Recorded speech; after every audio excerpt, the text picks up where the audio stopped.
Tu não pode, Não pode. porque se tu descer, os caras estão com uma emboscada da torcida do Palmeiras para te pegar. Diz que o avião na subida quase não chegou no mesmo local, só que o contrário, em vez de na descida, na subida quase que nós ficamos no caminho. Caramba! E o Filipão falava assim ou de outro jeito?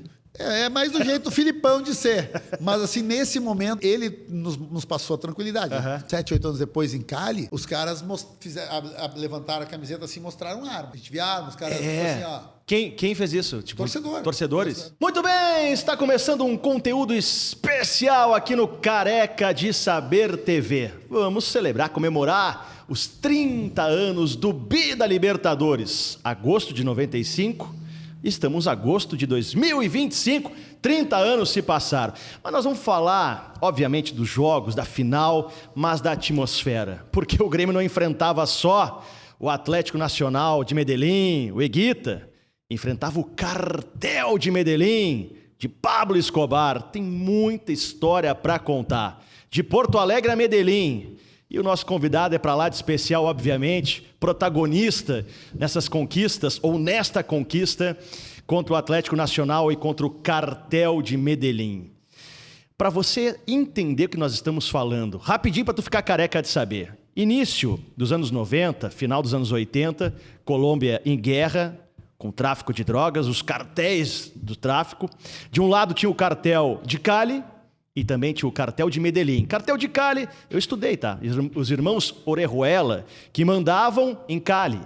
E também, obviamente, que o futebol estava envolvido com isso. Paixão nacional de todos. E óbvio que os traficantes viam no futebol uma maneira de lavar o dinheiro e também de se tornar populares. E não à toa, um lado do mal da força, comprava árbitro, juízes. Era um horror o futebol naquela época.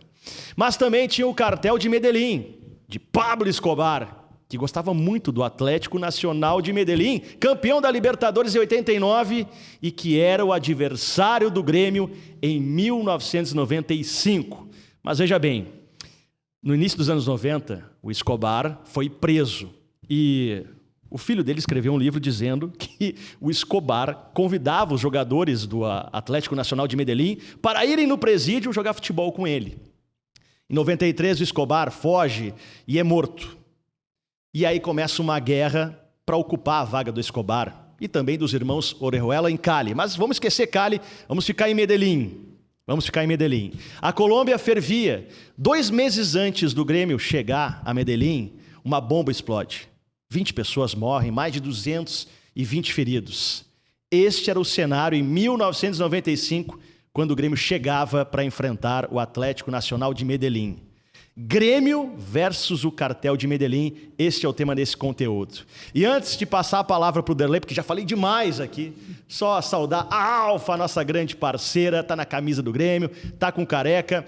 Para fazer teu cadastro, usa o cupom CARECA. Para fazer teu jogo, usa o cupom CARECA também. Aproveita e vem com a Alfa, grande parceirona do Grêmio e do Careca. Aproveita os jogos do Campeonato Brasileiro e faz tua fezinha. Muito bem. Derlei!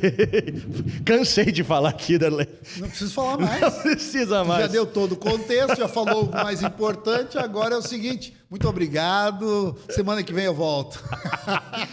Derlei, quando o Grêmio chega na final, em 95, e tem o adversário, o Atlético Nacional, vocês tinham noção aonde vocês estavam metido? Porque não era só o time, era um cenário todo de guerra. Porque a gente não era uma época de rede social, assim, né? Como é que vocês sabiam disso ou não sabiam? Falando assim, sinceramente, Sim. A gente não tinha a menor ideia. Entendi. Não tinha ideia. Até o dia que a gente chegou em Medellín. Então, para nós, ia ser mais um jogo normal, numa cidade e tal, tudo normal, beleza. Não tínhamos nenhuma noção do tamanho, né, do problema que estava passando pelo país. Não era só Medellín, tá? Era um problema no país, porque, para quem leu, quem conhece a história, enquanto o Pablo Escobar estava vivo, ainda tudo estava um pouquinho mais ameno. Sim. Né? As coisas ainda andavam naturalmente como se nada existisse. Sim. A partir da morte dele, que aí começou a pegar fogo, principalmente Cali e Medellín. Por quê? Porque eram os inimigos. Em campo, Porque eram os dois que tinham maior capacidade financeira, né? Tanto, por um lado, em Cali, os irmãos, como tu colocou, e em Medellín. E onde eles mostravam a sua força é na contratação e nos times que eles montavam para ganhar o campeonato colombiano. Porque era a paixão deles. Os times eram o amor da vida deles. É onde eles gostavam de apostar e mostrar quem era maior, entre aspas, tipo assim, ó, o meu time é melhor que o teu. Então, assim, eles iam brincando. Né? E eu estou dizendo tudo isso aqui agora também, porque depois eu pesquisei. Naquele momento, sim, não tínhamos ideia do tamanho do problema. Quando nós chegamos lá, aí nós nos deparamos com o problema. Por quê? Porque foi nos passado. Nós tivemos, inclusive, que antes de sair do aeroporto, que eu me lembro, assim, alguns... Lá em Medellín. Em Medellín, alguns momentos com os militares, onde eles nos deram as diretrizes de como nós tínhamos que nos portar dentro do ônibus, assim, aqui. Tá. E quais os motivos disso. Segura lá que nós vamos chegar em Medellín. Antes, em Porto Alegre, Grêmio 3-1, né? Em campo. Tá, o jogo que a gente já sabe, o Grêmio venceu e tal, foi aquela festa. Mas vamos para depois do jogo. Aí que foi a festa. Aí que foi a festa, porque tinha um jogador chamado Higuita, né? Que se falava que era muito amigo do Escobar, né? Sim. Tu sabia disso na época? Também não sabíamos. Não. Na verdade, a gente nem sabia de Escobar. Entendi. A não ser das notícias que davam que ele tinha sido morto, que era o traficante, o maior traficante do mundo que havia sido morto. Ponto. Mas aí termina o jogo, e aí se tem uma foto muito popular, que a gente vai colocar aqui na tela, que se não me engano, o Paulo Nunes, o Jardel e o Higuita numa boate depois do jogo, confraternizando. Até o Paulo Nunes contou essa história aí recentemente. Agora eu fiquei sabendo, 30 anos depois, que tinha mais gente ali. Tinha. Muito mais gente que não imagina.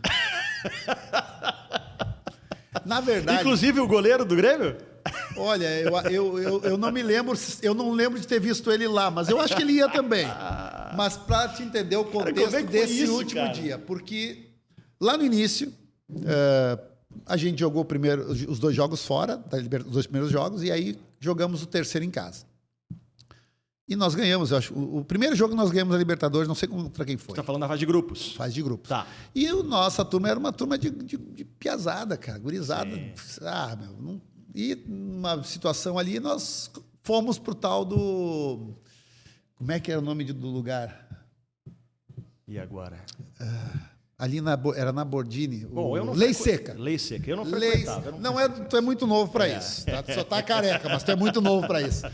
Era o Lei Seca. E nós somos Lei Seca depois desse primeiro jogo. Chegamos lá, não lembro se estava eu, Jardel, Paulo Nunes esse dia, ou Miguel, quem é que era os guris, mas era uma turma nossa. E o dono, gremista fanático, ele teve a ideia de dizer que todos os jogos, nas quartas-feiras à noite, em Porto Alegre, da Libertadores, que o Grêmio ganhasse, tudo liberado para nós à noite lá. Adivinha quantos jogos nós empatamos? Nenhum. Ganhamos todos. Ganhamos todos os jogos em casa naquela Libertadores. E é o seguinte, a gente já nem precisava mais combinar. Ou seja, ganhamos o jogo, gurizada. Lei Seca, tudo liberado para o jogador. Muito obrigado ao proprietário do Lei Seca, então, que ajudou o Grêmio a ganhar a Libertadores. Velho, não tem como, né? O homem, gente boa, o guri, até hoje eu encontro às vezes ele lembra também de tudo isso. Que legal. E nesse dia, eu acho que acabou o jogo, pelo que o Paulo Nunes conta, acabou o jogo e o Higuita chegou nele, tem algum lugar para sair hoje aqui? Queria dar uma volta. E o Paulo disse, não, vem com a gente. E aí levaram, acho que foi o Paulo mesmo, pegou no hotel e levou o Higuita pro jogo. Pro jogo, né? Terceiro tempo. Porque, na verdade, para nós o jogo mesmo era ali. Entendi. Lá outra era uma brincadeirinha que a gente ganhava para poder estar ali. E aí fomos para lá e eu vi ele quando eu cheguei. Né? Porque eu não sabia que eles tinham combinado nada. Porque a gente não precisava mais combinar. Eu sabia, ia lá, me arrumava, botava meu perfumezinho e pá, sabia que lá era bater cartão. E fomos para lá, do mesmo jeito que era o da do Bier no domingo. Era bater cartão, não tinha volta. Então a gente foi para lá e estava o Higuita e ficamos lá. Eu não lembro de ter visto a foto, até porque naquele tempo era difícil de tirar. Pô, alguém deve ter levado uma máquina fotográfica, tchac, aquela coisa. E eu depois só vi a foto, não sei se foi o Paulo que mandou alguém, mas assim, anos depois. E hoje rola essa foto por tudo. Até hoje. Mas assim, estávamos lá e não era só dois. Acho que a gente, para não dizer que estava todo o time, tinha dois que a gente sabia que não saíam nunca, mas a maioria do time estava por lá. Com certeza. Tá bom, não precisa entregar os nomes, né? Agora, por favor. Como todas as quartas-feiras, depois dos jogos, a gente estava lá da Libertadores. E o Eguita, tu lembra assim? Temos a foto tá aqui aí também. A foto deles. Isso ali na parte de cima, na parte VIP. Isso aí eles devem ter chegado bem no início e devem ter tirado a foto e depois foram lá para dentro. Aí, ó. Tem mais de uma foto. Ó. E como é que era o Eguita, tu lembra assim? Cara, um cara normal, cara do bem, um cara, sabe, para cima. Né? Não mais bebia do que falava também, de boa, assim, que nem a maioria. Mas, assim, um cara que não, sabe, assim, é polêmico, entre aspas, o jeito de jogar e tudo, mas, assim, fora, normal como qualquer outra pessoa. Né? Bem tranquilo. Pelo jeito, a gente notou que festeiro que igual a nós. Gostou, né, da festa? Pô, e ficou amigo da turma. Tanto que ali ficou acertado que após o jogo lá em Medellín, não importa o resultado, ele iria fazer uma festa para nós. Então, tu já vai contar se saiu a festa. Olha só, essa conversa aqui vai virar sobre festa, cara. Porque é isso que nós queremos saber. Bom, o Eguita, lendo algumas coisas, assim, se falava muito que ele também aproveitou o Porto Alegre, porque na Colômbia era difícil sair. Não só por ser conhecido, mas também porque o negócio estava violento demais. Complicado. Bom, aí o Grêmio vence o jogo, a festa. O Nacional vai embora para Medellín, vocês se preparam para o confronto. Nessa preparação para o confronto, o Grêmio assim passou alguma coisa para vocês? Toma cuidado, não põe o braço para fora do ônibus. Não. Cuidado, não? Nada, normal. Foram dias pré-jogo, pré uma final, claro, mas assim nós não mudamos o nosso ritmo de trabalho, até porque esse é o momento que tu tem que ter o mais cuidado possível. Por exemplo, não ir numa dividida muito forte com um colega, porque não pode perder ninguém. O jogo mais importante era o segundo ali para ser campeões da América. Imagina, jogo da final. Então, cara, é o momento assim, nós não podemos errar. É igual um carro de Fórmula 1, tu tá na última curva. Tu tem que ter aquele cuidado, tu tá em primeiro lugar. Na última curva, tu faz tudo 100% certo para ganhar. Então, nós fizemos tudo normal. Como eu te falei, quando nós chegamos lá, antes de sair do aeroporto, os militares pediram que nós ficássemos ali para eles nos passar as orientações. Ali que nós sentimos, a coisa... E que tipo de orientação, assim? Tu lembra? Pô, faz tempo, mas assim... Algumas eu lembro bem, porque assim foram bem específicas. Sim. Primeira coisa, ninguém poderia abrir as cortinas do ônibus. Sempre 100% fechadas. Por quê? Porque existia naquele tempo, como estava tendo muita briga, existiam três, pelo que a gente entendeu, existiam três lideranças em Medellín. O cartel de Medellín, que tinha perdido o seu líder, que aí depois eu fui estudar também para entender. Estava numa luta porque o pessoal de Cali queria tomar conta. Então já tinha Cali entrando. Tinha as Farc. E existia mais um outro grupo de paramilitares. Acho que as Farc era paramilitares. Mas assim, o que fazia as Farc? Pelo que nos diz... eles tinham franco-atiradores, porque quem conhece Medellín é tipo Santa Maria, é tipo um buraco. Tanto que o avião desce, passa e cai aqui em cima. E aí tu começa a descer até a cidade. E ao redor, lá é só floresta. É mato. Entendi. Muito mato, assim. Mas imagina uma Porto Alegre com montanhas ao redor. Sim, pois tem essas histórias que as Farc se escondem no mato, sequestra, leva para os matos. É isso aí. Então, assim, imagina uma Porto Alegre, depois uma floresta ao redor, com montanhas. Tanto que o avião, a gente vai falar aqui de uma tragédia, que foi a questão da Chapecoense. Ele não conseguiu passar para descer no aeroporto, ele bateu na montanha. Porque tu tem que passar a montanha e ele estava sem gasolina. Ele não conseguiu planar e bateu.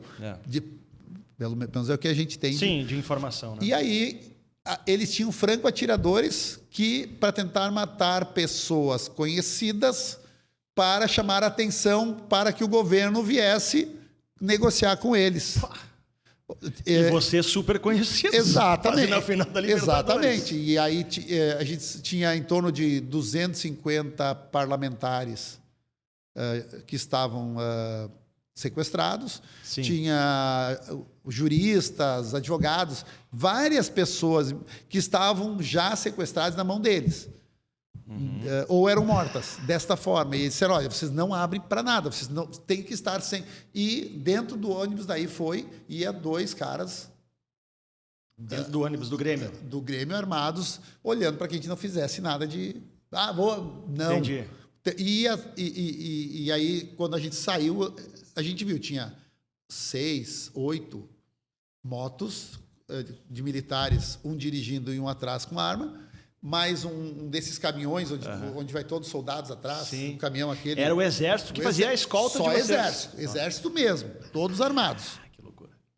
Na frente, o nosso ônibus, um outro caminhão enorme também com soldados armados atrás e mais 6 a 8, agora não sei quantas motos também atrás. Sempre abrindo o caminho e indo para que a gente não parasse e nós, se alguém tentasse, o cara... Não, aquelas coisas assim mais deles. Sim. E nós, ali a gente sentiu. Aí chegou no hotel, primeira coisa, tinha uma cerca viva de militares armados. Caramba. E qualquer pessoa que quisesse entrar no hotel tinha que se identificar para poder passar. Nós não, porque assim, estavam lá por nossa causa, então a gente entrou, foi para o hotel. Sim. A gente só podia, ali, se quisesse caminhar na frente do hotel, só até onde estava a cerca humana de militares armados. Entendi. Para lá, proibido, não podíamos passar. E nesse trajeto, Darley, alguma coisa aconteceu? Não, Pedra voou? Nada. Não, nada. Nada. Tá. Foi assim, foi tudo muito tranquilo. Sim. Você não... Até porque vocês estavam cercados de Exatamente. segurança, né? Inclusive, quando fomos treinar tudo mais, eles cercaram não sei quantas quadras para ninguém passar. Todo um processo. E depois a gente soube que se tratava não tanto com a gente, muito mais com direção e tal. Mas assim, depois, aí o pessoal, vocês não podem fazer isso, pessoal não pode não sei o quê. Nós temos que sair tal horário certinho, não pode atrasar nada. Almoço, a gente ia almoçar lá embaixo, era um local só nosso, e um monte de militares. Nosso andar, fecharam o andar só para nós. Vocês chegaram quantos dias antes? Acho que uns 2, 3 dias. Tivemos um treino, treino. 1 ou 2 treinos lá, só. E aí, chegava no nosso andar, 5 militares, abria o elevador, dava de cara com eles sabiam que era nós, óbvio, passava. Aí tinha na saída de emergência também, cada um, militares. E ainda os nossos 2, 3 seguranças, que era o Pedrão, mais para bonito mesmo. Assim, o tempo todo... Onde a gente comia? Militares em todas, assim, tipo... Como se... Tá aí, vocês não tinham... Viu o filme do Escobar, quando os caras ficam lá nos cantos e tal, para eles viver? Mais ou menos a mesma coisa. Para nós tinha todo esse... E vocês... Bom, tu falou que depois de um tempo que foi descobrir aonde tinha se enfiado, né? Que a gente entendeu a gravidade. Mas e vocês naquela época não tinham medo, assim, a comida pode estar envenenada, não vou entrar aqui? Não, porque nos obrigaram a levar a nossa... A comida? Acho que a nossa comida, ou levar o nosso pessoal. Cozinheiro? Fazer comida. Teve algo nesse sentido também. Entendi. Da compra das coisas. Assim. A água, água batizada. É que o hotel, normalmente, o pessoal, eles têm... Não, só tomava água fechada, pegava fechada e abria. O suco, por exemplo, os médicos, foram 2 ou 3... Eles abriam a água, botavam ali, viam ser feito tudo na hora. Eles ficavam praticamente dentro do... Então, não teve... porque a gente notou que a própria população ele não era a favor disso. Sim. Era um medo, era um medo mesmo. Medo, assim, eles não queriam fazer nada de ruim para nós, mas sabia que tinham pessoas que estavam ali. Não era para nós, é porque eles queriam aparecer. Eles precisavam mostrar que eles eram fortes. Então... Depois a gente começou a entender, disse, tu vê. Tanto que quando a gente jogou em Cali 10 anos depois, eu me senti mais medo do que ali. Claro, eu era um guri também, era meio maluco, né? A gente não tinha medo de nada naquele tempo. Tudo era bonito, tudo era legal. Ver os caras armados, a gente achava o máximo. Estão cuidando da gente, tá? Coisa de... Só que depois, quando tu vê a história, tu começa a ler, tu começa a entender, esse cara, olha como é bom, às vezes, a ignorância. E não é ignorância de ser um ignorante, é ignorância de não conhecer a história, o momento daquele país. Sim. Né? Sim. Isso foi uma bênção para nós. Verdade. Porque poderia, sim, nos colocar numa situação de medo, inclusive dentro de campo, e travar o time. E assim perder uma Libertadores. Então, quando dizem que a ignorância é uma bênção, nesse sentido, eu achei que foi uma bênção para nós. Não saber a história daquele momento do país, para nós, nos ajudou a não ter medo em campo e jogar normalmente como se estivesse jogando no Olímpico. Entendi. Entendeu? Então, isso tudo foi para nós, teve um lado bom. Né? Sim, de não mergulhar nessa história antes, vocês estavam focados muito no jogo. Exato. Alguma visita diferente no hotel que vocês olharam? Assim, cara, a gente ficou muito concentrado. Eles nos botaram muito reclusos mesmo. Entendi. A gente praticamente tinha que ficar nos quartos. O jogo, do hotel para o jogo, o mesmo esquema de segurança? Mesma coisa, exatamente. Acho que até um pouquinho mais. Porque aí já tem torcida na rua. Né? Mas assim, eles fecharam antes da gente sair do hotel, provavelmente, para conseguir fazer o que eles fizeram. Onde a gente ia passar, eles fecharam antes. Entendi. Não deixaram ninguém passar antes já. Tipo assim, primeiro fecha todo o caminho. Eu estou falando sem saber, porque foi tudo tão rápido. Sim, imagina. Então, assim, provavelmente eles fecharam todo o nosso caminho até o estádio, e ali, eu lembro que a gente saiu mais cedo, a gente ficou mais tempo dentro do estádio, tá? Ou seja, saiu mais para não pegar tanta torcida, provavelmente. Então, fizeram o caminho, assim, sempre 100% aberto. E lá, daí, claro, a gente entrou, viu tudo. Entrou no clima, tem um vídeo brincando, Darley, que eles deviam estar cantando alguma música deles que terminava em Ei. Alguma coisa parecida, assim, Darley. E foi ali que pegou o tal do Darley depois. Então a gente estava bem tranquilo. Sabe? A gente não sabia, a gente não tinha noção do tamanho daquele momento do país, principalmente da cidade. Depois, óbvio, eu disse, cara, olha só onde a gente estava, olha tudo que a gente passou sem saber que estava passando. Sim. E provavelmente coisa da direção. A direção nos deu essa... Blindou vocês. Blindou a ponto de a gente não saber. E no vestiário, alguma orientação do Filipão? Chegou alguma coisa para vocês? E eles tornaram o cenário assim... foi dificultado para vocês? Tipo, não. Sabe aquela coisa? Pinta o vestiário com tinta para ter o cheiro da tinta, falta água, essas coisas que poderiam estar ligadas a essa questão do cartel e tal. Nada. Foram bem tratados. Fomos tratados como tem que ser. Surpresa isso, né? Normalmente, pelo cenário, né? Cara, por mais que esses clubes eles sempre usaram muito de antijogo, eu não vejo problema. Para mim não é antijogo, para mim é jogo. Sim. Cara, eu sempre o tratei dessa forma. Sim. Cada um usa as armas que tem para ganhar um jogo. Sim. Foi como na Argentina. Nunca ninguém usou essa artimanha. Pelo menos eu não me lembro. Usava mais de gauchão do que jogos de fora. Sim. Até porque lá existia no estádio a comissão da Conmebol que ia nos vestiários. Entendi. Então, assim, por mais que tudo era permitido, pauleira, dedo no olho, soco na cara, cotovelada, tudo fazia parte do jogo. Vocês estavam protegidos pela Conmebol, o Exército? Neste caso ali, Sim. a Conmebol, quando entra no circuito que a Conmebol tem o comando, ela sempre foi muito séria. Sim. Então, eu acho que para eles não valia a pena fazer algo ali. Entendi. Se fosse para fazer, seria antes. Perfeito. Né? Sim, e assim, eles têm que dizer, jogo normal, limpo. Tá? Limpo que eu digo assim, a gente viu que estava tudo sob controle. Não sentiu que o juiz podia... Não, nada. Até porque, estranhamente, eu digo como torcedor do Grêmio, né, prejudicado sempre, estranhamente o Grêmio teve um pênalti a favor. Teve. E te digo, se não quisesse dar, não precisava ter dado. Pois é, né? Porque no final não fez falta, né? Mas mas se não faz aquele gol, de repente eles iam aumentar a pressão em cima da gente. Tava uma pressão forte. Tava 1-0. 1-0 pro Medellín. O gol do Aristizábal. No primeiro tempo ainda. Ele não tinha jogado no Olímpico, né? Se eu não me engano, acho que ele não tinha ele estava jogado. com cartão, eu acho que ele tinha tomado contra o River. Mas tinha o Angel. Sim, também. Era o melhor. Não, fenômeno. Tanto que jogou na Europa aí muito tempo.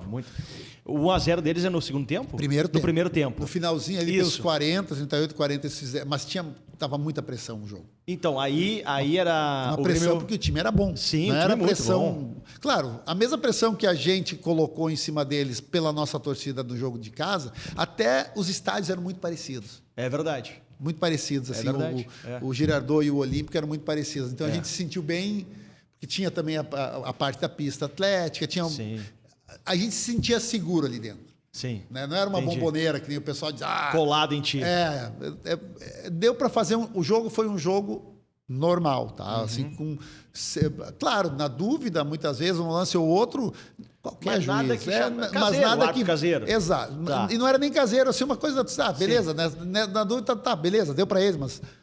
Eles fazem 1-0 no primeiro tempo, vem o intervalo, segundo tempo. Aí, no agregado, estava 3-2 pro Grêmio. 3-2. Eles precisavam mais um gol para ir para os pênaltis. Mais um gol pros pênaltis. E aí foi um terror, né, Derlei? Me lembro assim. O primeiro tempo foi mais difícil, tá? É. O primeiro tempo foi mais complicado, porque eles colocaram todas as forças deles no primeiro tempo para tentar, no abafa ali no início já, fazer os 2 gols que precisavam, e aí depois, no segundo tempo, eles administrariam para...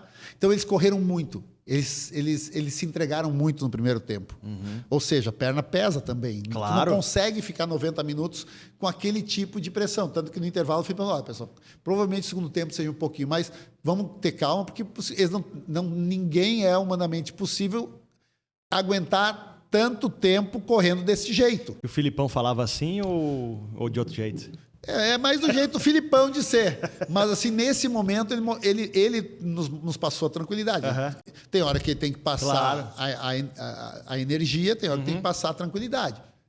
Aí é que é a diferença do bom treinador. Entendi. Que a gente estava sob uma pressão muito grande, o time deles em cima o tempo todo.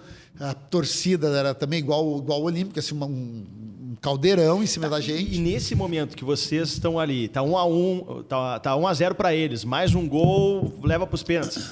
Ninguém chega no teu ouvido assim, ó, leva o gol, senão tu vai morrer. Alguém por isso não que eu digo, chegou. ali dentro foi Que é o que a tudo gente normal. imagina, né? Pra te ver, num jogo depois, quase 10 anos depois, não 10 anos, não, 7, 8 anos depois em Cali, os caras levantaram a camiseta assim e mostraram arma. A gente via arma, os caras assim, ó. Quem fez isso? Tipo, torcedores? Entrando no campo, e os caras lá teve. Até essa foto aqui que É a lá. gente separou. Isso aí já é mais para 2000, a partir de 2001. 2002, Não sei qual a 2003.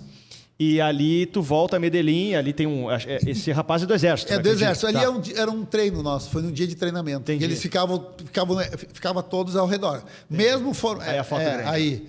E, então, assim, ó, tu vê que é um campo de treinamento, provavelmente foi antes ou depois do treino.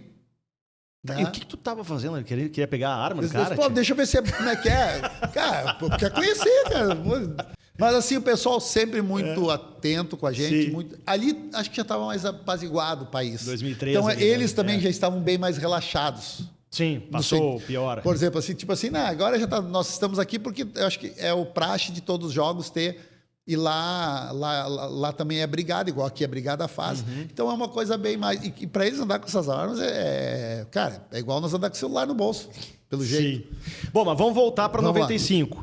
Aí, final do jogo, o Grêmio consegue um pênalti, né? Alexandre Xoxó, Sofre o pênalti e o Dinho bate. E o Dinho bate. É isso aí. 1-1. Quando fez o gol, eu disse, cara, agora praticamente tá morta a cobra. É só ficar morcegando o jogo. E o segundo tempo, quase todo a gente conseguiu ficar mais com a bola. Eles não tiveram tanto aquele mesmo ímpeto, aquela mesma energia do primeiro tempo, até porque como a gente tinha também já deduzido, não tem como, não iam conseguir, só se trocasse os 11. Sim. E naquele tempo não era tão fácil que nem hoje tu troca metade do time. Né? Tu só podia trocar 3, 2 ou 3 no máximo. Então tu tinha que escolher. Então a gente conseguiu ficar mais com a bola. O Dinho começou a pegar, cadenciar o jogo, girava. Jogava demais o Dinho. Dinho. Isso o Dinho tinha de muito bom. O pessoal falava do Dinho como o cara de dar carrinho, de brigar. Mas jogava muito. Cara, quando tinha todos os momentos difíceis de todos os jogos que nós tínhamos naquele tempo, chegava no pé do Dinho, ele entregava para quem estava sozinho e voltava a acalmar. Então ele era um cara, e ele sabia passe longo, passe perto, passe curto, lançamento. Ele tinha uma facilidade em todas estas, em todas as possibilidades. Então ele era o cara que desafogava para nós. Antes de saber como é que foi o pós-jogo no campo e depois se o Eguita pagou ou não pagou a festa, deixa eu te fazer uma pergunta. O que foi mais difícil na Libertadores de 95? O Atlético Nacional de Medellín na final ou o Palmeiras de Roberto Carlos, Cafu e Rivaldo? É que o Palmeiras a gente já esperava um jogo muito complicado, porque a gente sabia que se nós quiséssemos ser campeões da América, em algum momento nós teríamos que derrotar aquela seleção. Sim, e era uma seleção. O pessoal falou hoje de SAF, a Parmalat era uma SAF, de formato diferente, mas era praticamente isso. Tinha os melhores jogadores do Brasil. Tinha 6 jogadores titulares da seleção brasileira naquele tempo.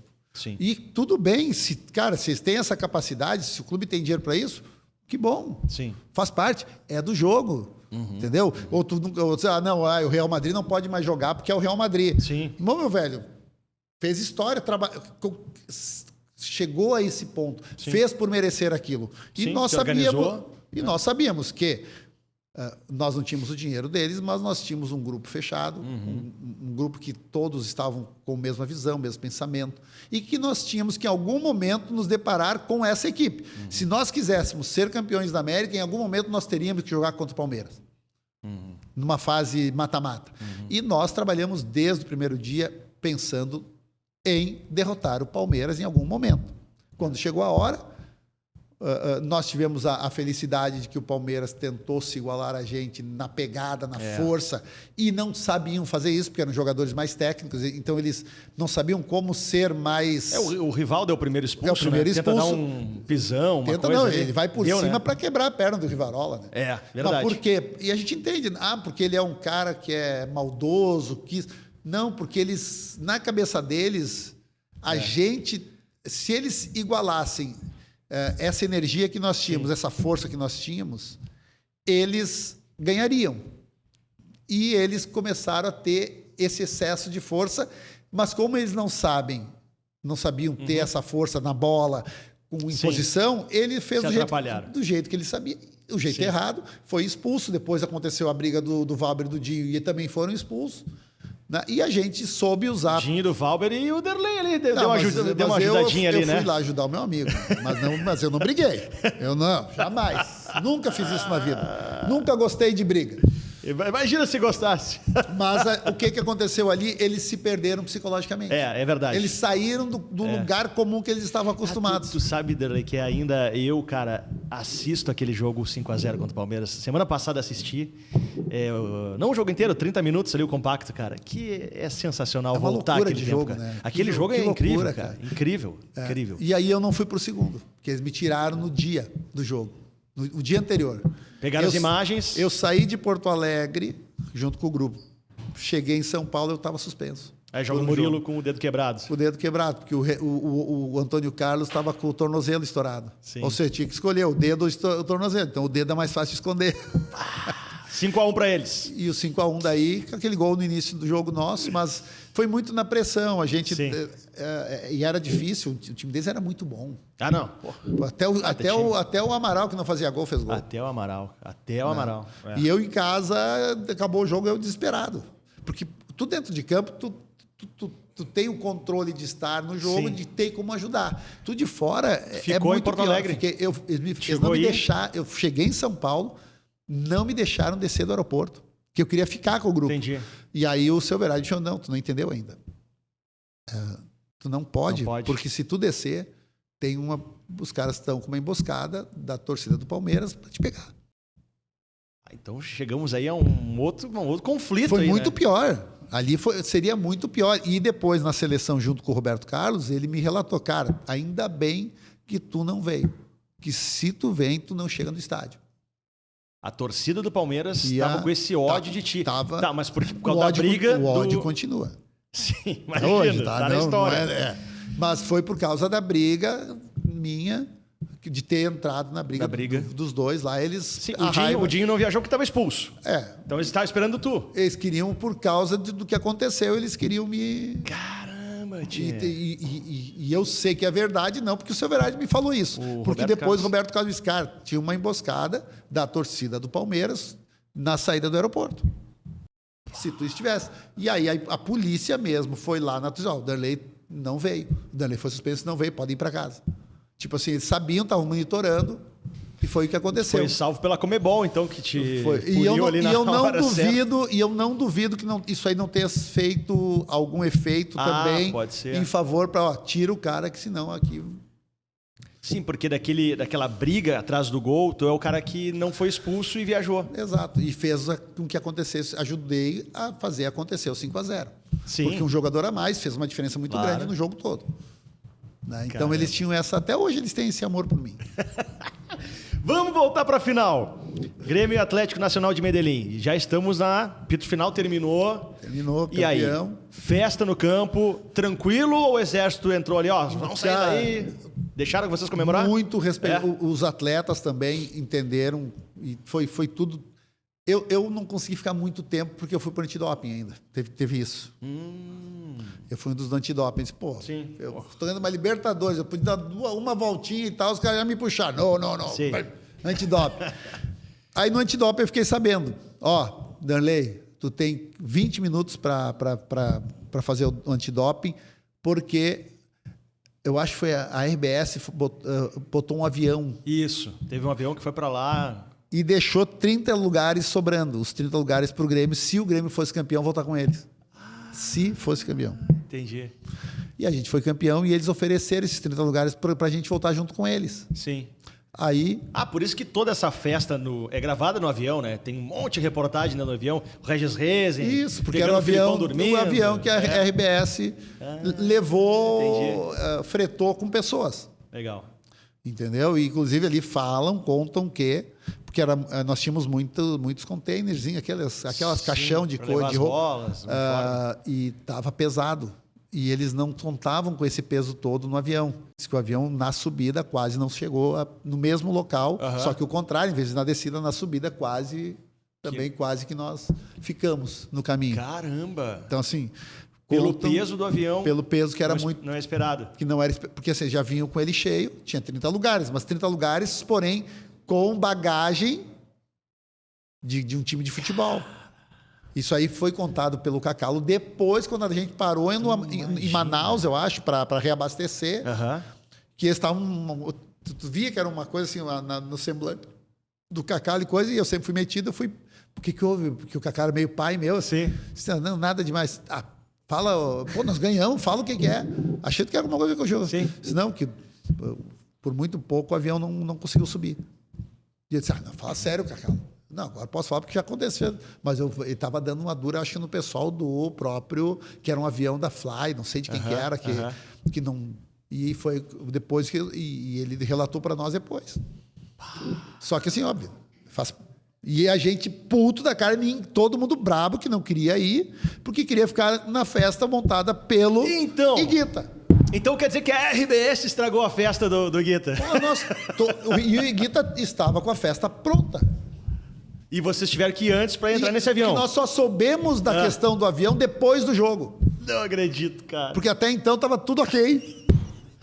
Perdeu uma baita festa na Colômbia. Nós loucos para ficar. Os jogadores brabo, todo mundo brabo. Pô, não queremos ir, a gente não quer ir hoje, a gente quer ficar aqui, mas não sabiam por quê. Que vocês iam voltar no outro dia, talvez? No avião de carreira. Carreira, comercial. Eu nunca viajei no avião fretado. Sim. Futebol.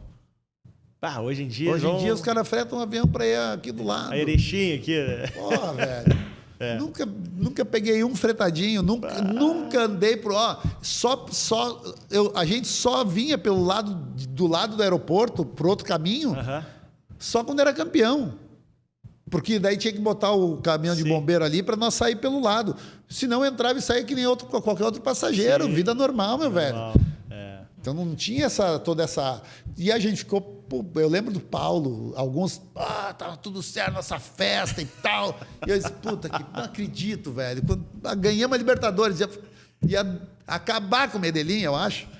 Imagina. Não sei se iam deixar, mas quer dizer... O Eguita recebendo vocês, o Eguita, que diz muito amigo do Escobar, imagina não ia as acontecer regalias. nada, depois não ia acontecer nada, óbvio. Ele ia mandar parar a cidade. Imagina. Óbvio. O poder que esse cara tinha lá, a influência. Porra, e nós perdemos a chance da festa, cara. Quando tu falou aqui no início do episódio, eu pensei, vai vir uma história boa dessa festa. Veio. Que eu pensei que, cara, mas nunca Boa vazou uma foto dessa festa. Ninguém soube da festa. Porque nos tiraram da festa. Então não teve a festa. Não teve a festa porque nos colocaram nesse avião. Que pariu. E eu tive 15 minutos para fazer o doping. Cara, como é que tu faz? Eu demorava uma hora. E aquele tempo podia tomar cerveja, tudo. E eu disse, cara, vou tomar o que tiver. E não vem. E os caras só delay. Tu vai ficar sozinho aqui, tu e o médico, senão amanhã. Eu disse, pô, será que eu poder ir pra festa? Mas, pô, eu não tenho telefone de Guita, não adianta nada. Só eu? Que festa é essa? Eu e o Guita. Sim, como é que tu vai achar o Guita se não tem nem telefone celular? E o doutor, uma pressão, começou a suar, porque eu não conseguia. E o outro do doping nosso já tinha feito. Eu acho que era o Nildo, porque o Nildo entrou no jogo só. Sim. E aí foi rápido. Isso é muito louco, né, Dele? Porque vocês estão na adrenalina ali e aí não consegue urinar, velho. Demora, né? Demora porque tu já tá desidratado. Já tá suado, tu tá todo desidratado. Então tu tem que tomar bastante água para hidratar. Sim. E depois que tu tá hidratado que começa a vir a... Então depende... E cada pessoa é de um jeito. Por exemplo, quando tinha... No tempo que ainda podia cerveja...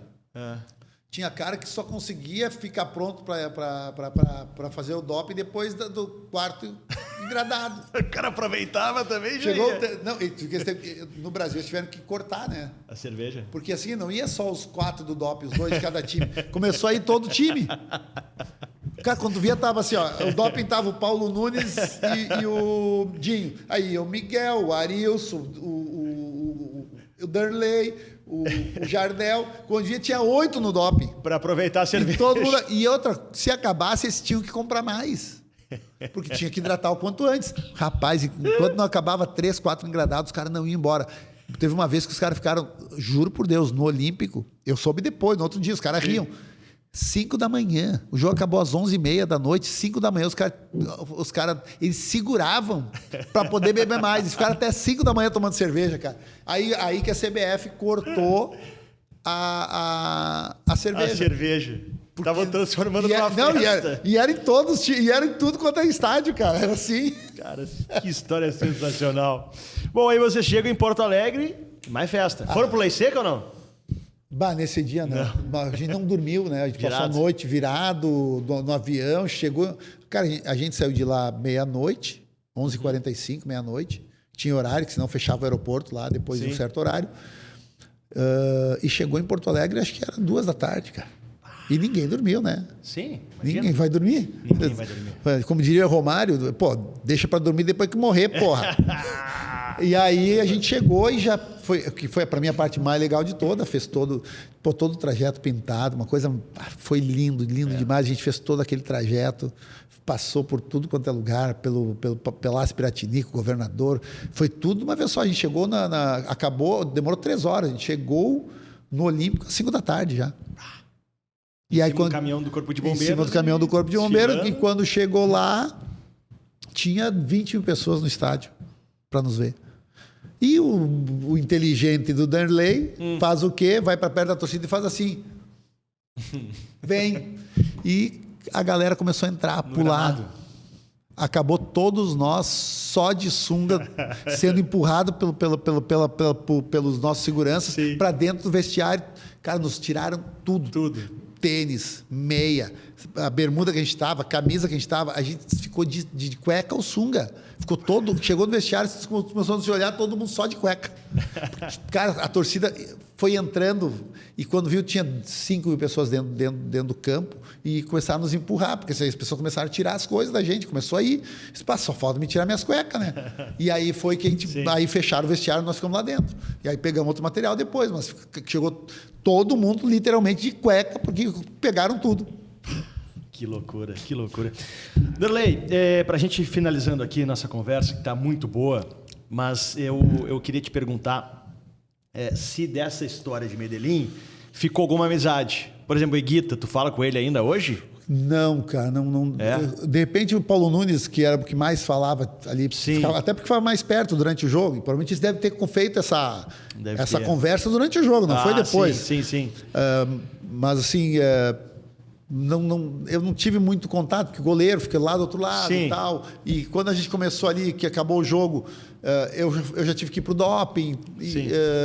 Não sei se o Nildo chegou a ficar mais... O Nildo às vezes fala um pouco. O Nildo que acabou ficando com a camiseta do Higuita, inclusive. Ah, é? Ele passou agora para alguém ali, mas eu sei que ele fez uma doação para uma... Ah, eu lembro, ajuda. na época da enchente aqui, Eu acho que ele doou a camisa. Não sei se da enchente ou da Covid.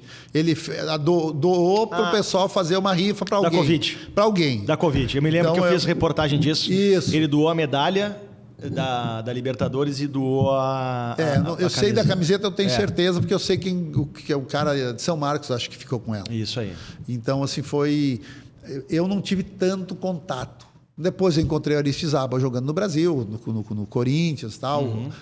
Mas é sempre aquela coisa de oi, tudo bem? Sim. Né? Não tinha rede social, que nem hoje, não tinha Sim. essa capacidade de se falar. Sim. Né? Então não tive muito contato, até hoje não tive contato mais.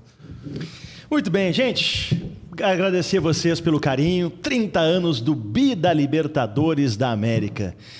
Passou tempo, né, Darley? Tempo para 30 anos, hein? Passa 30. Muito tempo, É né? muito tempo, né? E parece que foi ontem, porque tá tudo muito fresco na cabeça.